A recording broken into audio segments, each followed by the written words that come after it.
अस्सलाम वालेकुम students, I hope you're all fine. आज हम लोग क्लास 11 केमिस्ट्री के फेडरल बोर्ड 5 पेपर्स के most important MCQs and most repeated MCQs को डिस्कस करने वाले हैं। और ये वीडियो आप लोगों के लिए बहुत फ़ायदेमंद साबित होगी क्योंकि डेफिनेटली यही एमसीक्यूज़ अगर ना भी पूछे जाएँ तो डेफिनेटली इसी नोयत के एमसीक्यूज़ पूछे जाते हैं।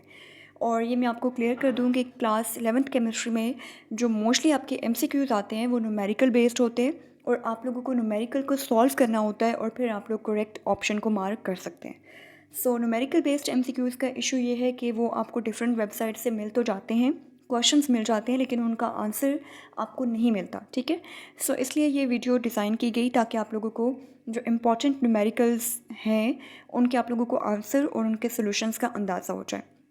और इस वीडियो को पर्सनली मैंने 2 से 3 दफ़ा प्रूफ रीड किया है ताकि कोई मिस्टेक पास ऑन ना हो जाए हमारे थ्रू। लेकिन स्टिल आप लोगों को भी यही रिकमेंड किया जाता है कि आप लोग साथ साथ इन न्यूमेरिकल्स को सॉल्व करें। अगर आपका आंसर हमारे से डिफरेंट आ जाता है तो आप लोग कमेंट सेक्शन में हमें ज़रूर बताएं, because human error is definitely always there. So the first MCQ is the volume occupied by 3.01 into 10 raised to power 23 molecules of ammonia gas at STP is। So अब बच्चों ज़रा देखें यहाँ पे आपने करना क्या है। वॉल्यूम आपने फाइंड आउट करना है। ठीक है, वो वॉल्यूम कह रहे हैं आपने कि वॉल्यूम आपने निकालना है। चीज़ें आपको क्या गिवन है, आपको अमोनिया गैस के नंबर ऑफ़ मॉलिक्यूल्स गिवन है और एक चीज़ आपको बता दी गई है STP, standard temperature and pressure. So आप लोग जानते हैं कि स्टैंडर्ड टेम्परेचर हमेशा 273 केल्विन होता है और स्टैंडर्ड प्रेशर हमेशा 1 एटमॉस्फेयर लिया जाता है। ठीक है, सो इन तमाम वैल्यूज़ को आप लोग पुट करते हुए यहाँ से वॉल्यूम फाइंड आउट कर सकते हैं। और यहाँ पे आप लोग देख सकते हैं सोल्यूशन आपके साथ कंप्लीट शेयर किया गया है। So you will use the formula p v is equal to n R T. ठीक है, जो आइडियल गैस इक्वेशन या जनरल गैस इक्वेशन को इस्तेमाल करते हुए p v is equal to n R T को इस्तेमाल करते हुए आप लोग इसका आंसर फाइंड आउट कर सकते हैं।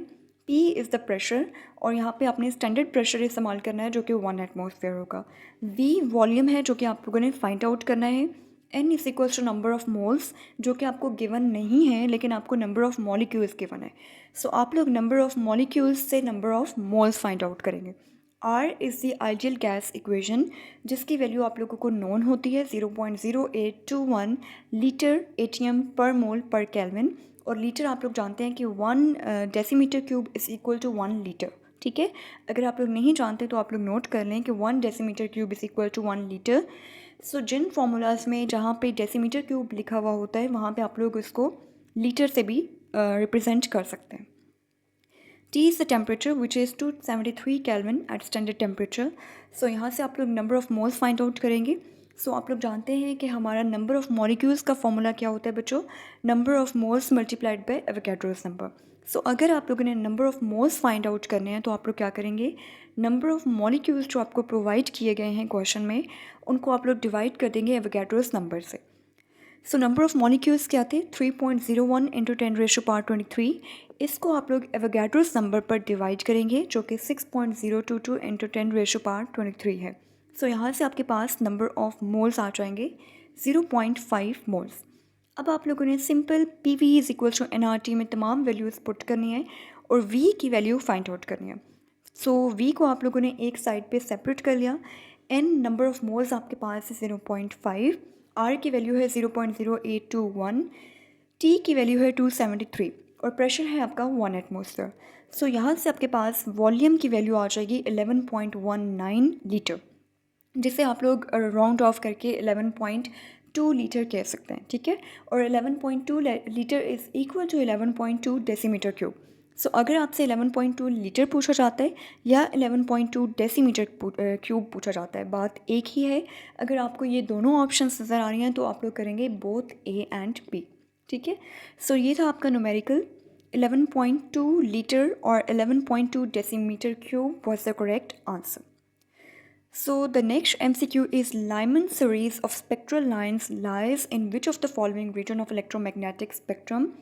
सो बच्चों आप लोग जानते हैं कि लाइमन सीरीज़ जो है हाइड्रोजन के केस में तब बनती है जब आपका कोई भी इलेक्ट्रॉन किसी हायर ऑर्बिट से, किसी हायर शेल से रिमूव होकर एक्साइट होकर डी एक्साइट होकर आपके पास n इज़ इक्वल टू 1 में आता है, यानी कि पहले शेल में आता है, ग्राउंड स्टेट में आता है। ठीक है, सो किसी भी हायर शेल में से जब इलेक्ट्रॉन रिमूव होता है और आपके फर्स्ट शेल में आता है, सो इसे आप कहते हैं कि लाइमन सीरीज़ हुई है। ठीक है, लाइमन सीरीज़ प्रोड्यूस हुई है। और लाइमन सीरीज़ हमेशा आपकी यूवी रीजन में, अल्ट्रावायलेट रीजन में फॉल करती है। Next MCQ is which of the following molecule does not possess trigonal pyramidal geometry. So trigonal pyramidal geometry इन चारों में से आपके पास सिर्फ और सिर्फ एल्यूमिनियम फ्लोराइड के केस में नहीं होती, एल्यूमिनियम ट्राईफ्लोराइड के केस में, क्योंकि फॉस्फोरस क्लोराइड या फॉस्फोरस ट्राई क्लोराइड के केस में, सोडियम ट्राईफ्लोराइड के केस में और अमोनिया के केस में आपकी ट्राइगोनल पिरामिडल ज्योमेट्री प्रेजेंट है। और ट्राइगोनल पिरामिडल ज्योमेट्री वहाँ पे क्यों प्रेजेंट है बेसिकली, क्योंकि उन तीनों केसेस में आपका जो सेंट्रल एटम है उस पर लॉन पेयर ऑफ इलेक्ट्रॉन मौजूद है। जैसे कि आप लोग जानते हैं कि हमारे पास इलेक्ट्रॉन पेयर्स दो तरह के हो सकते हैं, bonded electron pairs and lawn pairs. Bonded electron pairs वो इलेक्ट्रॉन पेयर्स हैं जो कि बॉन्ड फॉर्मेशन में इन्वॉल्व हैं, एंड लॉन पेयर वो हैं जो कि बॉन्ड फॉर्मेशन में इन्वॉल्व नहीं होते। सो फॉस्फोरस, नाइट्रोजन, इन दोनों के केसेस में आपका जो सेंट्रल एटम है उसका बेसिकली उसके आउटर शेल में 5 इलेक्ट्रॉन्स मौजूद हैं, ठीक है, क्योंकि फॉस्फोरस और नाइट्रोजन दोनों आपके ग्रुप 5 से बिलोंग करते हैं और इनके आउटर मोस्ट शेल में 5 इलेक्ट्रॉन्स मौजूद होते हैं। उन 5 इलेक्ट्रॉन्स में से 3 इलेक्ट्रॉन यहाँ पे आपको बॉन्ड फॉर्मेशन में नज़र आ रहे हैं और एक जो आपके पास 2 इलेक्ट्रॉन्स हैं वो लॉन पेयर की फॉर्म में प्रेजेंट होते हैं, जिसकी वजह से इन तीनों केसेस में आपकी ज्योमेट्री ट्राइगोनल पिरामिडल बन जाती है। एल्यूमिनियम फ्लोराइड के केस में जो एल्यूमिनियम है वो आपका ग्रुप 3 से बिलोंग करता है, ठीक है, और इसका बेसिकली जो आउटर मोस्ट शेल में इलेक्ट्रॉन्स हैं वो 3 हैं और तीनों इलेक्ट्रॉन्स इस्तेमाल हो जाते हैं 3 फ्लोराइड एटम्स के साथ बॉन्ड फॉर्मेशन में।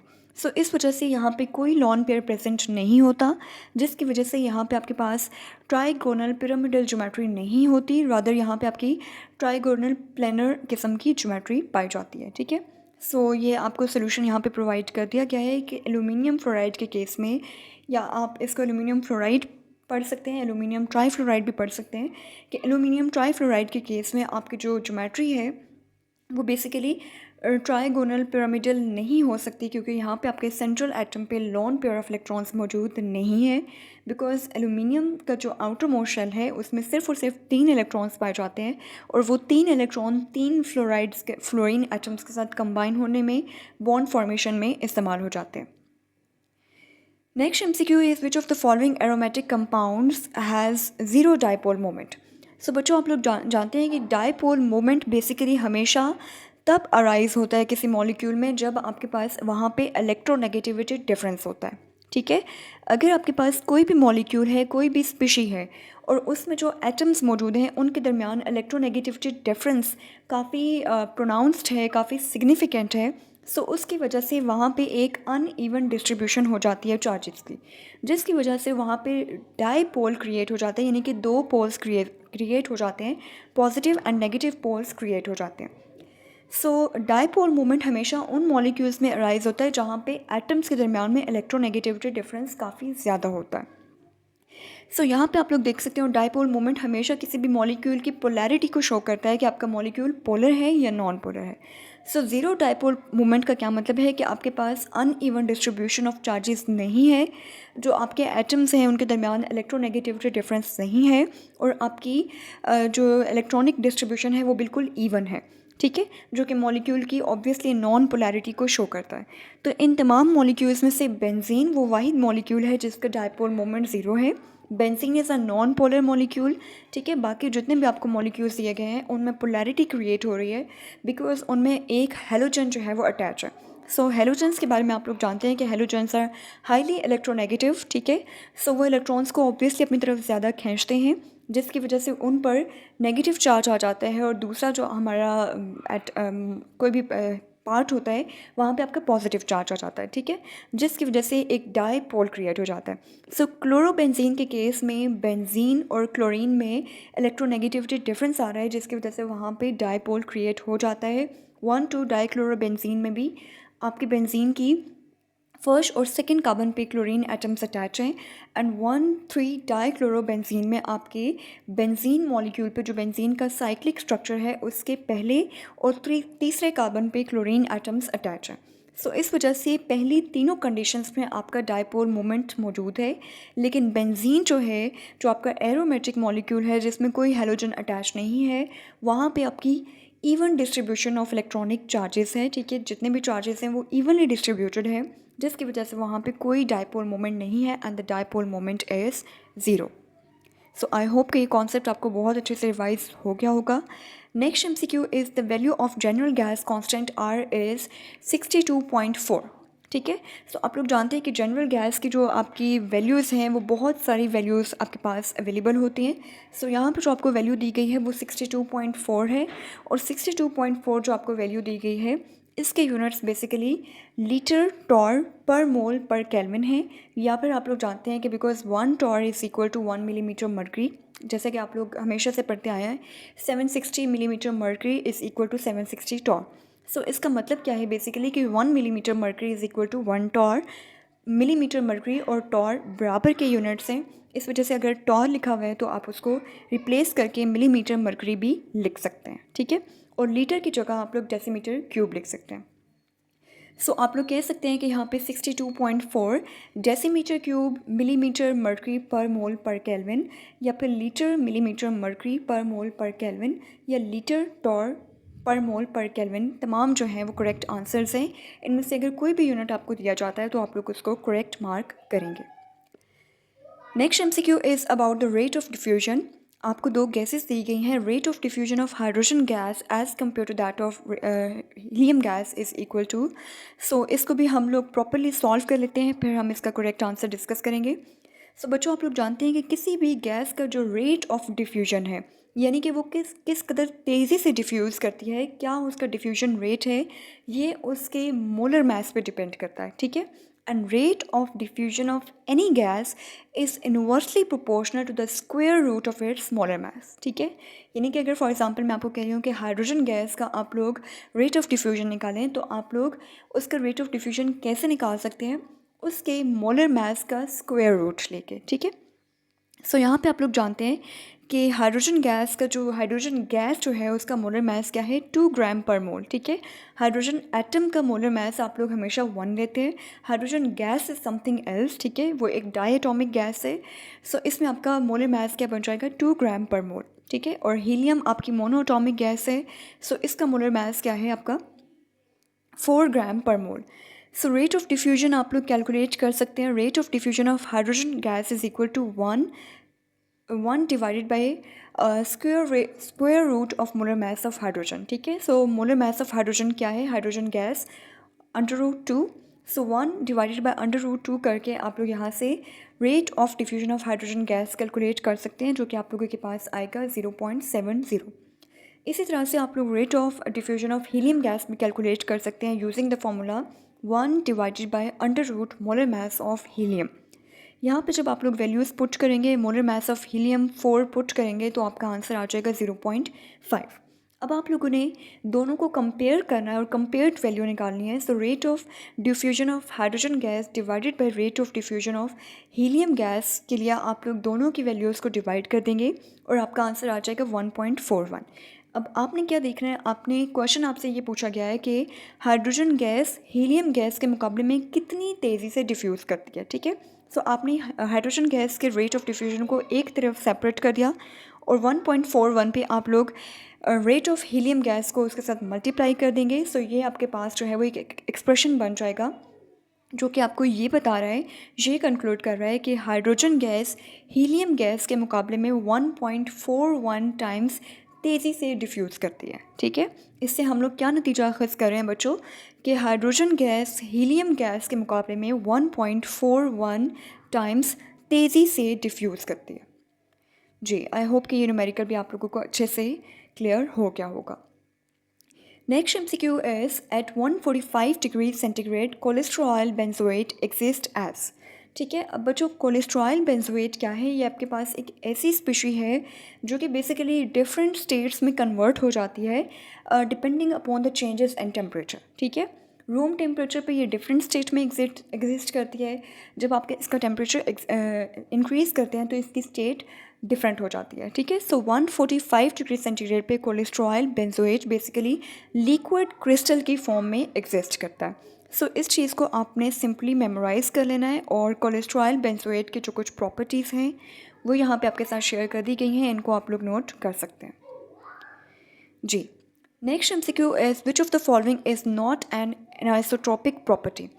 सो एनाइसोट्रॉप्स बेसिकली या एनाइसोट्रॉपी कैसे कहते हैं, एक ऐसी प्रॉपर्टी कि अगर हमारे पास हम किसी भी मॉलिक्यूल या किसी भी स्पीशी को देखें, सो जो प्रॉपर्टीज़ आपकी डायरेक्शन को चेंज करने की वजह से प्रॉपर्टीज़ चेंज हो जाती हैं उन्हें आप एनाइसोट्रॉपिक प्रॉपर्टीज़ कहते हैं। ठीक है, जैसे कि cleavage plane, electrical conductivity, coefficient of thermal expansion, ये आपके पास तमाम ऐसी प्रॉपर्टीज़ हैं जो कि डिफरेंट एक्सिस में वेरी करती हैं। ठीक है, अगर आप एक एक्सिस में देख रहे हैं तो किसी चीज़ की इलेक्ट्रिकल कंडक्टिविटी डिफरेंट हो सकती है, किसी दूसरे एक्सिस से आप जब उसी प्रॉपर्टी को स्टडी करते हैं तो उसकी इलेक्ट्रिकल कंडक्टिविटी डिफरेंट हो सकती है।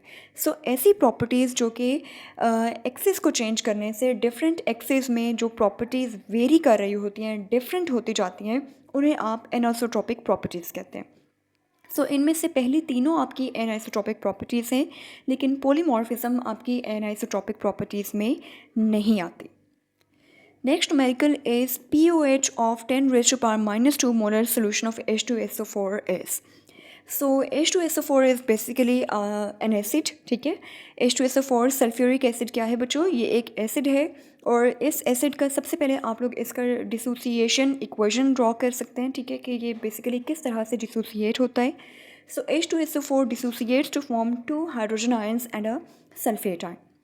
सो यहाँ पे आपसे पूछा गया है कि आपने इसकी POH कैलकुलेट करनी है और आपको दिया क्या गया है, आपको H2SO4 की मोलैरिटी दी गई है। ठीक है, सो अब यहाँ पे आप लोग देख सकते हैं कि 1 मोल जो है वो आपके 2 moles of hydrogen ion generate कर रहा है। ठीक है, सो यहाँ से आप लोग कंसनट्रेशन में क्या करेंगे, जो आप लोगों को वैल्यू गिवन है उसको आप 2 से मल्टीप्लाई कर लेंगे। सो आपके पास हाइड्रोजन आयंस की कंसनट्रेशन आ जाएगी।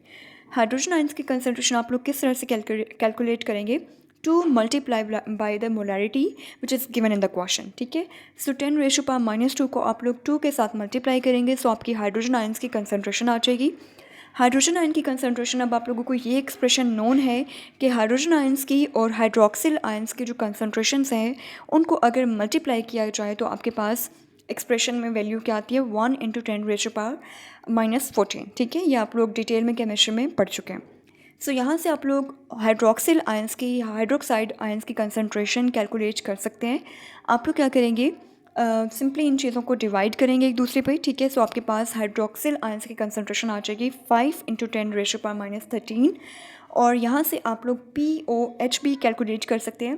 Power of hydroxyl ions is equal to negative log of hydroxyl ions. ठीक है, सो POH की वैल्यू आपके पास क्या आ जाएगी, आप हाइड्रोक्सिल आयंस की जो कंसनट्रेशन आई है उसका नेगेटिव लॉग लेंगे, सो आपके पास आंसर आ जाएगा 12.301। ठीक है, सो POH ऑफ 10 पर जो भी आपको मोलैरिटी दी गई है H2SO4 की, POH की वैल्यू क्या आएगी बच्चों, 12.301। सो इस तरह के न्यूमेरिकल्स बहुत ज़्यादा एग्जाम्स में आते हैं, सो इसकी आप लोग बहुत अच्छे से प्रैक्टिस कर लीजिएगा। Next MCQ is for which of the following reactions the rate constant is equal to the rate of reaction. So ये आपका सिंपल क्रैमिंग बेस्ड क्वेश्चन है। 0 ऑर्डर रिएक्शंस होती हैं बेसिकली, जिसमें रेट कांस्टेंट इक्वल होता है रेट ऑफ रिएक्शन के। ठीक है, सो ऑर्डर ऑफ रिएक्शंस आप लोग ऑलरेडी पढ़ चुके हैं। अगर आप लोगों को बुक से समझ नहीं आता तो यहाँ पे भी आपको आसान अल्फाज में ऑर्डर ऑफ रिएक्शन की, 0 ऑर्डर की और first order and second order की डेफिनेशंस दे दी गई हैं।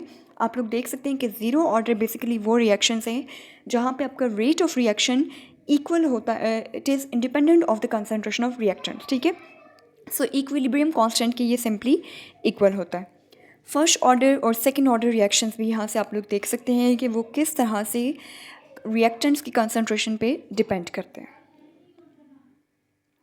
जी, next MCQ is a collide in which a liquid is dispersed into another liquid is called, so the correct answer is emulsion। ठीक है, emulsion basically एक ऐसा collide है जिसमें एक लिक्विड दूसरे लिक्विड में डिस्पर्स हो जाता है। जैसे कि इमल्जन में आप लोग मिल्क की एग्जांपल ले सकते हैं। ठीक है, अब मिल्क के केस में क्या है, मिल्क में आपके पास वाटर भी प्रेजेंट है और मिल्क में आपके पास फैट्स भी काफ़ी मिकदार में प्रेजेंट है। ठीक है, सो वो फैट्स प्रॉपरली मिल्क के अंदर सोल्यूशन नहीं बना रहे, होमोजेनियस मिक्सचर नहीं बना रहे, रादर वो कोलाइड की एग्जाम्पल में आ जाते हैं। Milk is a colloid. ठीक है, आप लोग ये पढ़ चुके हैं। सो ये आपके पास इमल्जन की एग्जाम्पल में आ जाता है। ठीक है, जिसमें एक लिक्विड के अंदर दूसरा लिक्विड डिस्पर्स फॉर्म में प्रेजेंट होता है। Next MCQ is a simple MCQ. Heat capacity of a substance is measured in the units of. So you know that SI units of heat capacity are joule per Kelvin, जिसे आप लोग joule पर centigrade में भी consider कर सकते हैं, ठीक है। सो जाउल पर केल्विन पूछा जाए, या अगर आपको MCQs में ऑप्शन दे दी जाती है जाउल पर सेंटीग्रेड, तो ये दोनों ऑप्शंस जो हैं वो करेक्ट कंसिडर किए जाएंगे। और बाकी ऑप्शंस में आप लोग देख सकते हैं कि वो स्पेसिफिक हीट कैपेसिटी के एग्जांपल्स हैं जिनमें आपका मैथ्स भी कंसिडर किया जा रहा है। जी, next MCQ is which of the following is not a state function. So state functions के बारे में आप लोग जानते हैं कि स्टेट फंक्शंस बेसिकली ऐसे फंक्शंस होते हैं जो किसी भी चीज़ की करंट स्टेट पे डिपेंड करते हैं, ठीक है। यानी कि फॉर एग्जांपल जैसे कि आपका टेम्परेचर है, आपका मास है, आपका प्रेशर है, आपकी वॉल्यूम है, आपकी इंथैल्पी है, ठीक है, आपकी गिब्स फ्री एनर्जी है। सो ये सारी आपकी क्या हैं, ये आपके स्टेट फंक्शंस हैं जो किसी भी चीज़ की करंट स्टेट पे डिपेंड कर रहे होते हैं। सो ये जितने भी आपको ऑप्शन दिए गए इनमें से वर्क जो है वो स्टेट फंक्शन नहीं है। Work is basically a path function, ठीक है। वर्क क्या है बच्चों, वर्क एक पाथ फंक्शन है, क्योंकि यहाँ पे आप सिंपली किसी भी चीज़ की करंट स्टेट को नहीं देख सकते, रादर आपको पूरा पाथ जो है वो ऑब्जर्व करना पड़ता है। जैसे कि आप लोग फिजिक्स में पढ़ चुके हैं, W = FD cos थीटा, ठीक है। सो ये फॉर्मूला आप लोगों ने पढ़ा है और वर्क के बारे में आप लोग डेफिनेटली मुझसे बेहतर जानते हैं। So work is not a state function. Next MCQ is if frequency of a photon is frequency आपको गिवन है and then its energy will be. So आपने क्या करना है, आपने इस न्यूमेरिकल में सिंपली फ्रीक्वेंसी की वैल्यू को और प्लैंक्स कांस्टेंट की वैल्यू को इस्तेमाल करते हुए एनर्जी कैलकुलेट करनी है, ठीक है। फिजिक्स में आप लोग ये न्यूमेरिकल पढ़ चुके हैं, केमिस्ट्री में आप लोग बार बार ये चीज़ पढ़ चुके हैं। सो आप लोग जानते हैं कि E=HF, ठीक है। E=HF आप लोगों ने पढ़ा है, या E=hc/λ, ये भी आप लोग पढ़ चुके हैं। सो फ्रीक्वेंसी ऑफ अ फोटोन आपको गिवन है, एच की वैल्यू आपने गिवन है, तो आपने क्या करना है, आपने सिंपली ई की वैल्यू, एनर्जी की वैल्यू यहाँ से कैलकुलेट करनी है, दोनों को मल्टीप्लाई करके। सो E=HF इज़ द एक्सप्रेशन जो यहाँ पे इस्तेमाल होगा। सो सिंपली आप लोग देख रहे हैं कि हमने प्लैंक्स कांस्टेंट एच की वैल्यू पुट की, और हमारी जो एफ़ की वैल्यू थी, जो फ्रीक्वेंसी की वैल्यू थी, उनको हमने मल्टीप्लाई किया। 6.626 को आप लोग 4 से मल्टीप्लाई करेंगे, बाकी चीज़ों को आप लोग मत छेड़िएगा, ठीक है। सो 6.626 को आप लोग 4 से मल्टीप्लाई करेंगे, आपका आंसर आ जाएगा 26.504, और इंटू 10⁻⁻34 एंड 10⁻15, ठीक है। सो जब आपकी 10 जो बेस सेम है, सो उनके एक्सपोनेंट्स को आप लोग सिंपली एडअप कर लेंगे।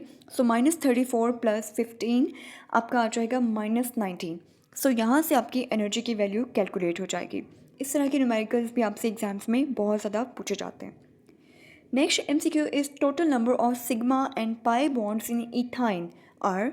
सो इथाइन आप लोग जानते हैं कि इथाइन बेसिकली कार्बन कार्बन का ट्रिपल बॉन्ड है, और एक हाइड्रोकार्बन है जिसमें 2 कार्बन्स के दरमियान में ट्रिपल बॉन्ड पाया जाता है।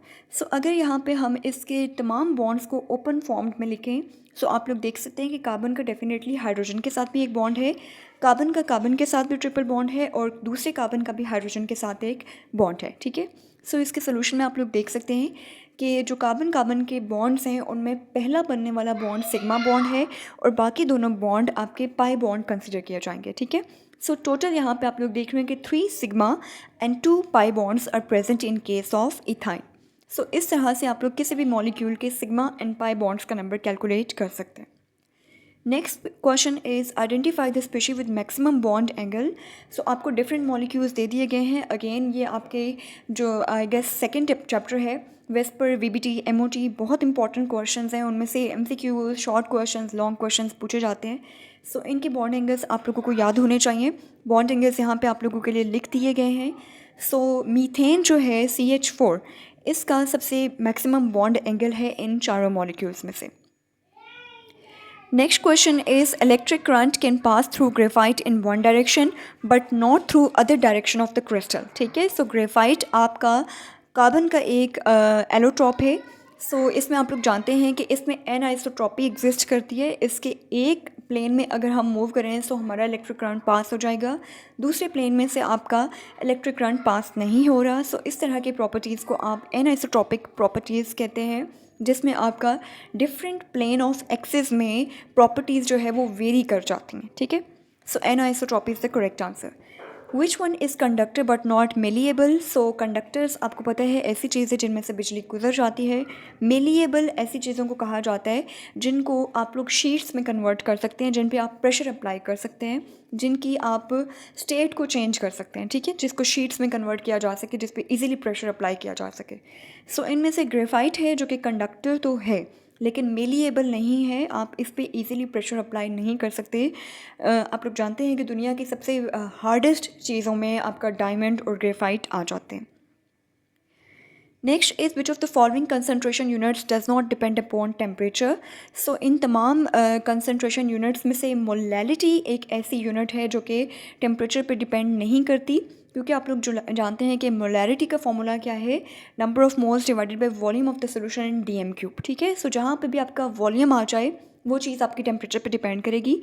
बॉयज़ लॉ, चार्ल्स लॉ आप लोग पढ़ चुके हैं कि किस तरह से टेम्परेचर जो है वो वॉल्यूम को अफेक्ट करता है, ठीक है।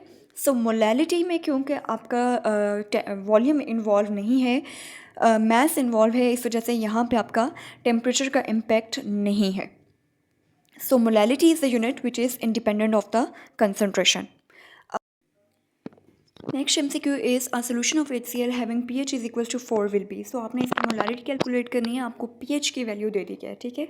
सो pH से आप लोग क्या चीज़ निकाल सकते हैं, you know that pH is equal to minus log in to hydrogen ions.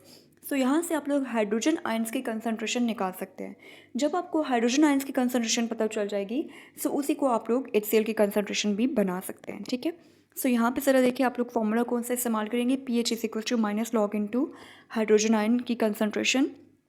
pH आपको 4 दे दी गई है, सो आप लोग pH की वैल्यू पुट करेंगे और यहाँ से आप लोग हाइड्रोजन आयंस की कंसनट्रेशन सिंपल मैथमेटिकल चेंजेस को ला के उसको कैलकुलेट करेंगे।